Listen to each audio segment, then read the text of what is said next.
D'abord, merci beaucoup à Anne et à Denis. Je pense que c'est une excellente idée d'avoir cette discussion-là. Puis, je suis surtout heureux que mes collègues Maïka et Maria soient là pour partager leur réflexion. Donc, je vais faire ça assez rapidement parce qu'il y a aussi Jennifer qui s'est joint à nous.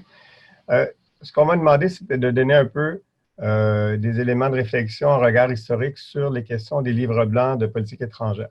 J'ai divisé en trois. Je parle des cadres référentiels qui sont des espèces de cadres mentaux qu'on utilise lorsqu'on réfléchit à la politique étrangère, en particulier l'aide, mais aussi, je vais parler des cadres institutionnels et aussi des différentes doctrines ou des différentes périodes sous les différents gouvernements. Pour vous donner un peu une idée de, finalement, ce n'est pas si nouveau ce que M. Champagne veut faire, ça s'est fait à différents moments. Au fond, les cadres référentiels sont comme les façons dont on conçoit l'aide, on conçoit le développement, mais aussi une partie de la politique étrangère. Elle est marquée par différentes périodes, souvent associées à des décennies. Au fond, on voit à la fin des années 40, c'est l'invention du tiers-monde où on a créé le Developing Country, les pays du développement qui nécessitent l'aide. C'est la période de ce qu'on appelle le multilatéralisme libéral.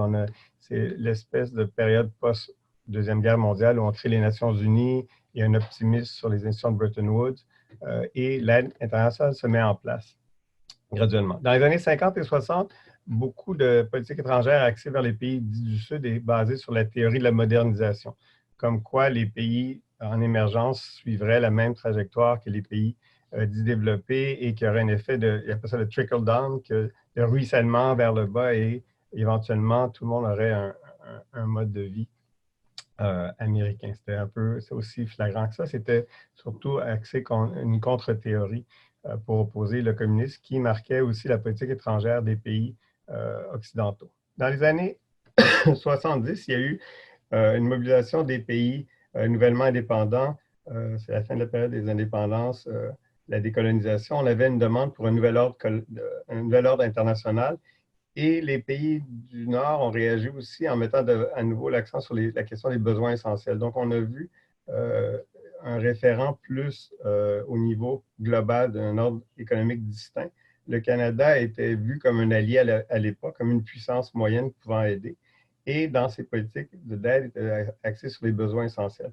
Les années 80, c'est la décennie perdue ou c'est la décennie des programmes d'ajustement structurel.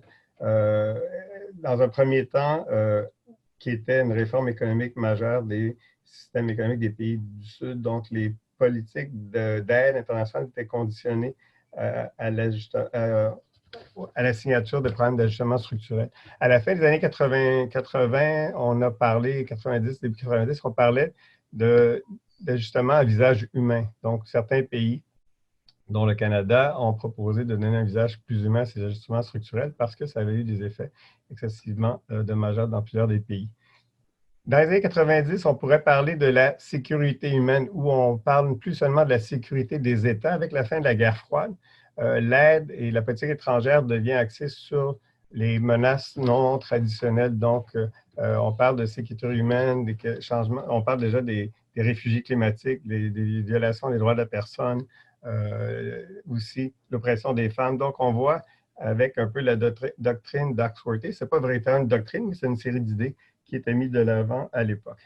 Dans les années 2000, on associe maintenant le développement, la diplomatie et la défense comme un tout, les 3D, où on dit qu'on doit avoir une cohérence entre les trois et on doit avoir une politique étrangère qui est fondée sur ces trois piliers. Dans les années 2010, on va revenir tantôt avec l'arrivée de Harper, le discours sur l'aide, entre autres, est beaucoup axé sur de rendre l'aide efficace. On parle de la déclaration de Paris en 2005 et aussi les enjeux de sécurité qui étaient importants, qui étaient mis de l'avant. En 2013, l'ACDI, comme vous savez, a été fusionné au sein du département des Affaires étrangères et en 2015, arrivée du gouvernement Trudeau et on rebaptise maintenant l'Affaires mondiales Canada. Donc, ça a été un peu les cadres référentiels et tout ça pour dire que lorsqu'on va d'une étape à l'autre, d'une période à l'autre, et lorsqu'on parle d'une nouvelle politique étrangère, au fond, elle est guidée par une certaine conception du monde, une certaine conception de comment on voit la place du Canada. Au niveau institutionnel, on a vu différents ajouts qui se sont faits. Et on est passé d'un ministère des Affaires extérieures qui avait une vocation beaucoup plus la diplomatie avec le grand D, qui s'occupait des relations entre les États, l'envoi de diplomates, etc., d'aide. On commençait avec l'aide jusqu'en 68 avec la création de l'ACDI, qui devient un des bras importants de la diplomatie canadienne, de sa politique étrangère, surtout vers les pays du Sud. 89-95, on a associé le commerce extérieur et affaires extérieures ensemble. Donc, on voit déjà un rapprochement entre diplomatie et commerce. Et par la suite, en 2013, on intègre l'ACDI au sein du ministère des Affaires étrangères, du Commerce et du Développement pour arriver en 2015, Affaires mondiales Canada. L'idée des livres blancs, en fait, ça date un peu de l'ère Trudeau, Trudeau père, non pas le fils, qui en 68 avait lancé un vaste programme de réforme de la politique étrangère. Il avait fait 6 petits ouvrages sur différents thèmes, mais c'était politique étrangère au service des Canadiens où on voulait mettre de l'avant, réduire le rôle du Canada dans le maintien de la paix en Europe. On parlait de réduire l'implication à l'OTAN à l'époque et resserrer les liens avec l'Europe et les pays en développement. À ce moment-là, on augmente substantiellement l'aide au développement. Trudeau père s'engage à éventuellement arriver à le 0,7 % du PNB canadien. On reconnaît aussi un des aspects importants, la reconnaissance diplomatique de la Chine à l'époque. Donc, première étape, les gouvernements Pearson et Trudeau. Mulroney, qui a suivi Trudeau, a proposé plutôt qu'un livre, un livre blanc, parle d'un livre vert. Et qui est une série de consultations, et on revoit l'économie. On est dans les années 80, souvenez-vous, des ajustements structurels, le retour de l'économie. On parle de compétitivité et sécurité. Donc, le Canada doit devenir plus compétitif et doit assurer une sécurité. À ce moment-là, on voit une réorientation plutôt que vers l'Asie, vers les relations commerciales. C'est l'époque de Ronald Reagan qui chante avec Mulroney, si vous vous souvenez. Accord de libre-échange Canada-États-Unis en 88, puis l'ALENA en 94. En parallèle, on a son ministre des Affaires extérieures, Joe Clark, qui, lui, est un peu comme Axworthy, c'est-à-dire qu'il est une conception plus large de la politique étrangère, va, avec l'appui de Mulroney, il faut le reconnaître, appuyer le démantèlement du régime de l'apartheid. Donc, le Canada est vu à ce moment-là comme un pays, une puissance moyenne capable d'avoir un effet positif sur les relations internationales. Il y a aussi, c'est la période où Joe Clark fait une promotion importante des droits de la personne en Amérique centrale. Si vous vous souvenez, c'est la période des révolutions, des guerres anti-insurrectionnelles, Guatemala, Honduras, Nicaragua et Salvador. Et aussi, première ouverture plus officielle vers l'Asie-Pacifique comme région en croissance. De croissance importante. Ce qui était important, peut-être le moment clé, avec la fin de la guerre froide, Barra McDougall, à l'époque, qui est ministre des Affaires extérieures, va parler d'un nouvel internationalisme. Et on remet en question les notions traditionnelles de souveraineté des États. Donc, c'était un peu l'euphorie des années 90 sur la fin de l'histoire et l'étendue d'un marché de la démocratie à l'échelle mondiale. Mais on voyait quand même une intention canadienne de jouer un rôle au niveau international. Un rôle de médiateur ou de pouvoir promouvoir certaines normes spécifiques. 95, comme j'ai dit, on rebaptise cette fois-ci le ministère des Affaires étrangères et du Commerce. C'est l'époque de Chrétien et de Martin, et c'est l'organisation, on s'en souvient, des missions Équipe Canada qui avait été comme pour mission de faire la promotion du commerce international, donc remettre le Canada comme une puissance économique et surtout développer des ouvertures vers l'Asie-Pacifique. Par contre, à l'époque, on a réduit à 10 reprises les budgets du ministère des Affaires étrangères. Donc, on est dans la période où l'engagement financier du Canada est plus mince.